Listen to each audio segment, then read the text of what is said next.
Assalamualaikum warahmatullahi wabarakatuh. Selamat pagi, Bapak, Ibu, atau dan teman-teman sekalian. Perkenalkan, kami dari kelompok Optimize B, tim kelas B dari Praktikum Sistem Berorientasi Objek. Di sini saya dan kelompok saya akan mempresentasikan transaksi penukaran poin. Tentunya di sini saya tidak sendiri.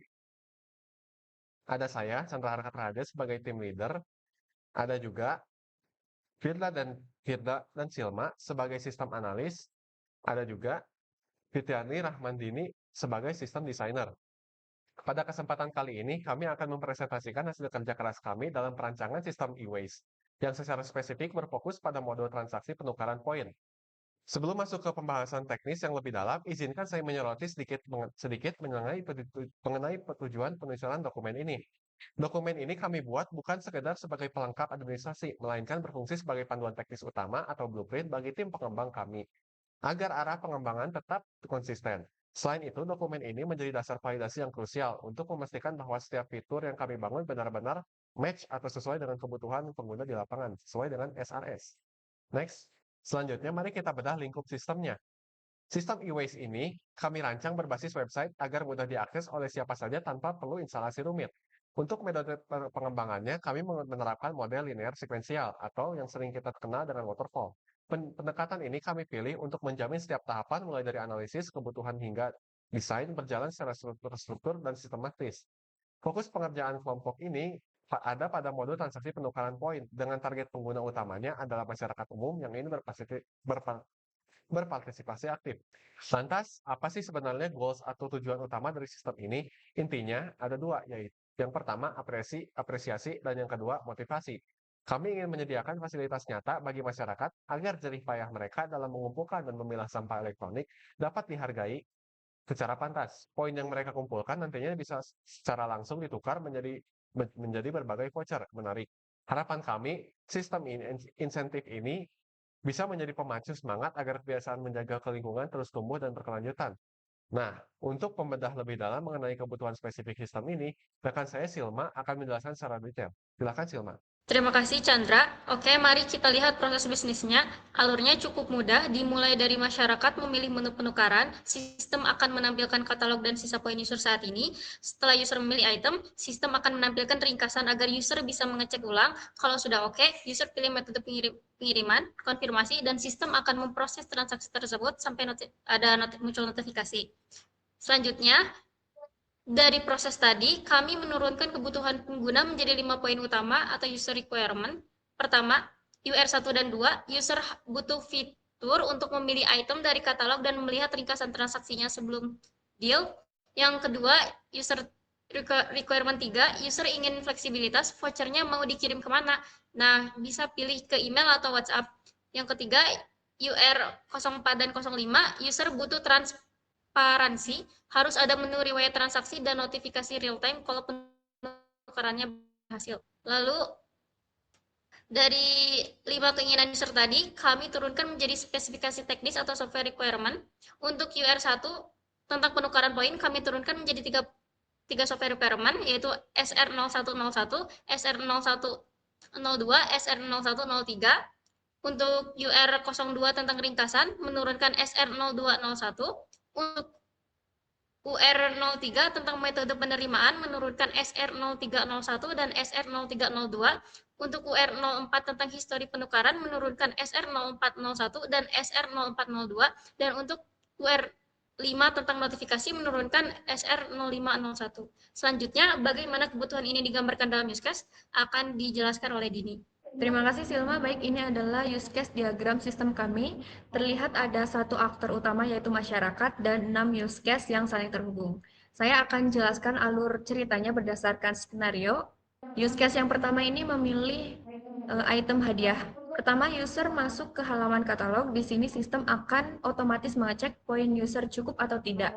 Kalau cukup, user bisa lanjut, tapi kalau misalnya kurang, sistem langsung kasih peringatan yaitu seperti poin tidak mencukupi dan user tidak bisa melanjutkan proses. Setelah pilih item, langsung kita masuk ke use case yang kedua yaitu memilih ringkasan transaksi penukaran. Di sini ditampilkan detail Anda sudah memilih voucher GoPay sebesar 50.000, poin akan dipotong 150. Ini untuk mencegah salah pencet. Selanjutnya yaitu use case yang ketiga, memilih metode penukaran. Ke bagian ini adalah paling penting. Sebelum transaksi final, user wajib memilih metode penerimaan melalui email atau melalui WhatsApp. Setelah menginput data, kita lanjut ke user lanjut mengklik tukar sekarang. Lalu disinilah yang paling penting adalah use case yang keempat, bekerja di belakang layar, yaitu sistem generate kode voucher unik. Saldo poin user dipotong, lalu data transaksi disimpan dan notifikasi dikirim. Jika semua lancar, muncul status berhasil. Selanjutnya yaitu use case yang kelima, melihat riwayat penukaran. Semua aktivitas tadi direkam, user bisa buka menu riwayat untuk melihat kembali kode voucher yang sudah pernah ditukar beserta statusnya.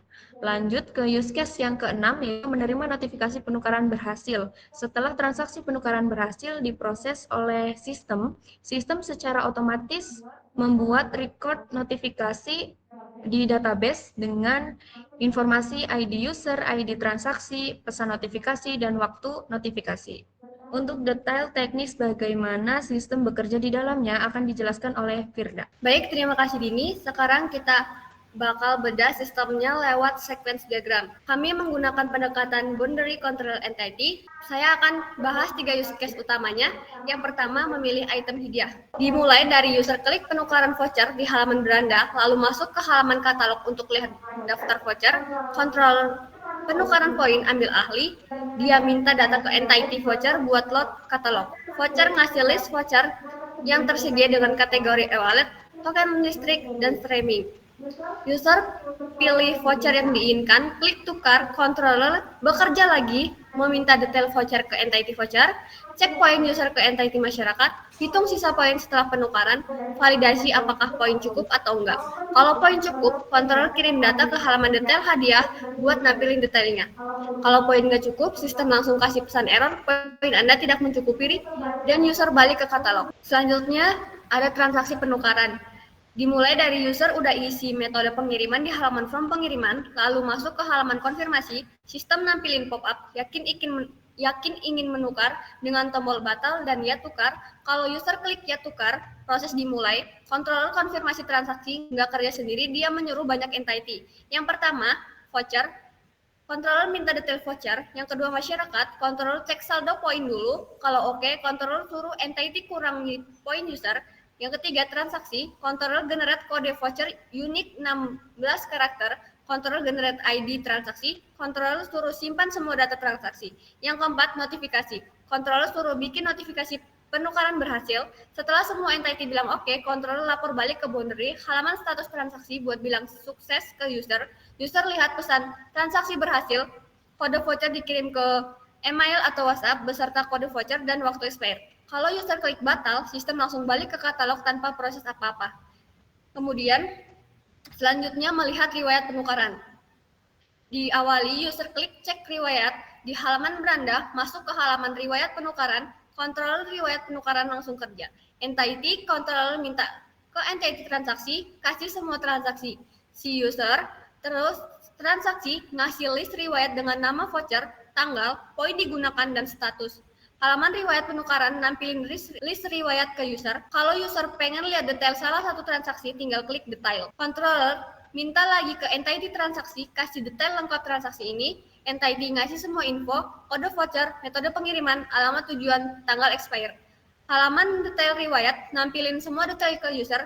Jadi, dari ketiga sequence diagram ini, pola BCA-nya konsisten. Boundary halaman-halaman UI seperti halaman katalog, halaman konfirmasi, halaman riwayat, controller yaitu otak yang ngatur logika, entity datanya seperti masyarakat, voucher, transaksi, dan notifikasi. Selanjutnya, kita akan pola yang tadi kami tuangkan ke diagram kelas desain. Bisa dilihat layarnya jelas banget. Yang paling atas adalah view atau boundary semua halaman UI. Saya sebutkan contohnya halaman beranda, halaman katalog, halaman detail hadiah. Kemudian yang di tengah ada controller, yaitu otaknya, kontrol penukaran poin, penukaran kontrol ringkasan transaksi, kontrol konfirmasi transaksi, kontrol riwayat penukaran, kontrol beranda. Kemudian yang di bawah ada metode atau entity-nya, masyarakat, voucher, transaksi, dan notifikasi. Kemudian relasi kuncinya adalah di entity. Pertama, satu masyarakat bisa punya banyak transaksi one to money jika satu user bisa tukar voucher berkali-kali. Kedua, satu transaksi terhubung ke satu voucher dan satu masyarakat ditandai dengan foreign key, ID voucher, dan ID user di tabel transaksi. Ketiga, satu masyarakat bisa punya banyak notifikasi one to many. Setiap kali transaksi berhasil, muncul notifikasi baru. Keempat, satu transaksi bisa punya beberapa notifikasi, misalnya notifikasi berhasil. Untuk relasi dependensi, semua boundary bergantung ke controller buat logika bisnis, semua controller bergantung ke entity buat akses data, controller juga bergantung ke boundary buat nampilin respon ke user. Desain ini memastikan data terstruktur rapi dan tidak redundan. Selanjutnya, detail penyimpanan data dan tampilan UI akan dijelaskan oleh Silma. Baik, terima kasih Firda. Sekarang saya jelaskan standar penamaan yang kami gunakan untuk konsistensi kode. Untuk penamaan kelas dan interface menggunakan Pascal Case. Setiap kata diawali huruf kapital tanpa pemisah, contoh kelas halaman, halaman beranda, contoh kelas controller, kontrol penukaran poin, lalu contoh kelas entity, masyarakat, voucher, transaksi, notifikasi. Lanjut, untuk penamaan data atribut, menggunakan camel case, kata pertama huruf kecil, dan kata berikutnya diawali huruf kapital. Contoh untuk atribut voucher, ID voucher, nama voucher, kategori, deskripsi. Lanjut, untuk penamaan konstanta, menggunakan upper snack case semua huruf kapital dengan underscore sebagai pemisah. Contohnya min underscore point underscore tukar sama dengan 50. Lanjut, untuk penamaan objek menggunakan camel case dengan nama deskriptif. Contoh untuk objek halaman, halaman beranda, halaman katalog, halaman detail hadiah. Lanjut, untuk penamaan metode menggunakan camel case dengan kata kerja di awal untuk menunjukkan aksi. Contohnya untuk metode tampilan katalog. Untuk penamaan komponen sistem kami ada 5. Yang pertama voucher, kedua masyarakat, ketiga transaksi, yang keempat history, dan kelima notification. Selanjutnya, untuk database, kami menggunakan ORM mapping yang sinkron dengan kelas diagram. Ada 4 tabel utama. Yang pertama tabel masyarakat untuk simpan saldo poin, lalu tabel voucher, simpan stok dan harga poin, lalu ada tabel transaksi, ini tabel porosnya punya foreign key ke user dan voucher. Lalu yang terakhir ada tabel notifikasi. Selanjutnya, saya kembalikan ke Chandra. Baik, sebagai penutup, dapat disimpulkan bahwa dokumentasi kami mulai dari SRS, analisis, hingga desain database dan UI untuk modul penukaran poin e-waste ini sudah lengkap. Secara teknis, sistem ini sudah siap untuk masuk ke tahap implementasi atau coding. Demikian presentasi dari Optimize Team. Terima kasih kepada Kang Dian Hidayat selaku asisten dan teman-teman semua atas atensinya. Kami buka sesi diskusi jika ada pertanyaan. Wassalamualaikum warahmatullahi wabarakatuh.